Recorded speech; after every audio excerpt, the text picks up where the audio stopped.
Okay, everyone, today we're going to review sentence types. The first thing we need to do is we need to, let's go into the presentation. We need to figure out what makes a complete sentence. So I'm going to read you the sentence and I want you to say yes or no. The very shiny green Porsche that I bought. No, right? Her brain working with all its might. No. The case was blue. Yes. Inequality is a major issue in today's society. Yes. I like dogs, but I don't like cats. Yes. But the paper uses the literary present tense. No. If we want to think about why some of these are complete sentences and some of these are not complete sentences, we can use this test. It has to have a subject. It has to have an active verb or a verb that goes with the subject, and it can't start with a conjunction. So we could say penguins are black and white. Subject, verb, doesn't start with a conjunction like but. The grass is always greener on the other side. The grass is the subject, is the verb. A simple sentence is a sentence that doesn't have any dependent parts, usually attached to the independent part by a comma.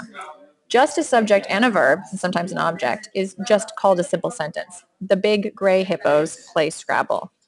Big gray hippos is the subject, play is the verb, Scrabble is the object. An independent clause is when there's a simple sentence, but it's attached to other parts, and it's usually attached by a comma. If there's just a simple sentence by itself, we don't call that an independent clause. We call it a simple sentence. If it's an independent clause, it needs to have dependent clauses attached to it. So if we look at this example, the classroom smelled like moldy human being, which is not my favorite smell. You can see that the classroom smelled like moldy human being. That's a complete sentence. That's the independent clause. We know it's not a simple sentence because it has this dependent part attached to it, which is not my favorite smell, could not be a sentence by itself. The dependent modifier, we're going to call that a DC, is a dependent clause or a dependent modifier. It's anything that's attached to the independent clause, the IC, that couldn't stand on its own as its own sentence. In the mornings, I like to drink tea. In the mornings cannot be a sentence by itself, so that's the DC. I like to drink tea is the IC. Although it is the afternoon, I am drinking tea. I am drinking tea is the independent clause. Although it is the afternoon, couldn't be a sentence by itself, so that's the DC. DC, IC. DC, IC. It could be in any order. A cumulative sentence is a complex sentence, usually has lots of commas. It has an IC, an independent clause, with one or more DCs. You could have an IC and a DC. You could have an IC and 5 DCs. You can have an IC and 99 DCs. That's probably getting kind of long, but technically, grammatically, it's correct. There can't be 2 ICs in a sentence except when you're doing a semicolon. This is used for lists with subsets. I'm going to the store to buy apples, oranges, and bananas, chicken and fish and cake. We can see that apples, bananas, and oranges, they all go together. They're all fruits. Chicken and fish, that's meat. That goes together. And cake. So we use a semicolon when we have different sections of the list that go together. But the thing that we're talking about here is when we're separating 2 independent clauses that somehow mirror each other or speak to each other. She was angry. You could see the veins pulsating in her head. She was angry is a complete sentence. You can see the veins pulsating in her forehead is also a complete sentence. And they say basically the same thing in different ways. She's mad. The day was a great day. Well, it kind of got cut off here. Unfortunately, it was the last day of the year. Both of these are complete sentences. And they both kind of say the same thing or things that are closely related. So a semicolon here, you can have 2 independent clauses when you're using a semicolon if the 2 things go together and you want them to be related somehow. You should use cumulative sentences because you will become a better writer. You will not write as many run-on sentences, and you won't have as many comma splices, which we'll explain in a little bit. It increases your sentence variety. Your writing becomes infinitely more interesting. You become a less choppy writer. For example, if I said, I like cats, he likes dogs, they like parrots, all of a sudden I can change that with cumulative sentences to, although I like cats, he prefers dogs, but they choose parrots. Much nicer sentence. We can also reduce redundancy. Redundancy is repetitiveness. So when we use a cumulative sentence, we often leave out parts that are repetitive. So New York City is in New York State. New York is very beautiful. New York is my favorite destination. This could be rewritten so that it's New York is a beautiful city, my favorite destination. The first thing we want to do is we want to learn how to identify different cumulative sentence types. Whenever you see a sentence that's longer, it looks like a complex sentence, you want to start out by identifying the independent clause and underline it. The IC can be in 2 different parts of the sentence, and we'll see some examples of that in a bit. What is not underlined is the dependent clause, or the DC. The president was under great pressure in the debate. That can be a sentence by itself, so that's our IC. Let's just double check. arguing against his adversary and trying to point out his flaws, that could not be a sentence by itself. So that's the DC. Okay, it depends on this half of the sentence to make this complete. The whole sentence is an IC. Remember, it's not called an IC. It's called a simple sentence. A cumulative sentence, remember, is an IC plus 1 DC or 2 DCs or 99 DCs. After you underline the IC, you want to identify the subject of the sentence. Now, the subject of the sentence often confuses kids because the subject is not what the sentence is about. If I look at this sentence, I am drinking black tea today because I'm tired. If I ask people what's the subject of the sentence, they usually say tea or being tired. But really the subject, when we speak grammatically, is the one doing the verb. I am the subject of this sentence. The subject is the one doing the action. I am drinking. So first thing you do when you see a longer sentence is you want to identify the independent clause. The second thing you want to do is you want to identify the subject, the one doing the verb. And the third thing you want to do is look at the first word or words after the comma, the first word or words in the dependent clause. There's 10 types of cumulative sentences that you can figure out just by looking at the first words after the comma. We're going to go through those right now. The first is present participle. The DC starts with an ing verb. That ing verb relates to the subject of the IC. So if we look at the example down here, the dog was excited. That could be a sentence by itself. Wagging her tail as fast as she could not be a sentence by itself. So we have our IC, the dog was excited, and our DC, wagging her tail as fast as she could. Who is doing the wagging? The dog. The first word after the comma, ing verb. Ing verb relates to the subject. It's a present participle. An absolute is something that kids often get mixed up with present participle, but it's really pretty different. So the DC starts with a possessive pronoun, her, his, its, their, our, my. It talks about a specific part of the subject. It can be something related to the subject, but not necessarily the whole thing. So if I say the desk was messy, its surface exploding with chaos and destruction, the desk was messy is our independent clause. The desk is the one doing the verb. The desk was messy. When we look at the first words of our DC, its surface is not the same thing as the desk, but it's closely related to it, and it starts with one of those possessive pronouns, its. So it's an absolute. Sometimes the possessive pronoun is implied. So if I said the henchman walked into the room, their machine guns blazing, well, that's obviously an absolute. The henchman walked into the room, their machine guns blazing, it's the henchman's or the their. But I could say the henchman walked into the room, machine guns blazing, and the there is implied. Make a note of that. The next thing is an adjective phrase. The adjective phrase is when the DC starts with an adjective. Her eyes were beautiful, green like the flowing hills of the Pacific Northwest. Her eyes were beautiful can be a sentence by itself. Subject, her eyes, doing the verb, were. First word after the comma is green. Green's an adjective. What's green? Her eyes. It's an adjective phrase. Verbs in the past participle form or the past tense, they work the same as adjectives. So to tire, to excite. In the adjective form or the past tense, I'm tired. I'm excited. Here I am. That can be a sentence by itself. Tired is an adjective. Who's tired? I am. Yet excited, I am excited about summer vacation. These are adjective phrases. The next is a noun phrase. A noun phrase starts with a noun. The dictionary is such a wonderful tool, a repository of all the words out there. The dictionary is such a wonderful tool. That's our IC.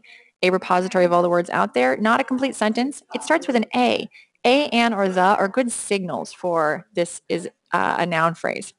It can also have an adjective in front of the noun, but the adjective, remember, is not describing the subject with a noun phrase. It would be an adjective describing the noun.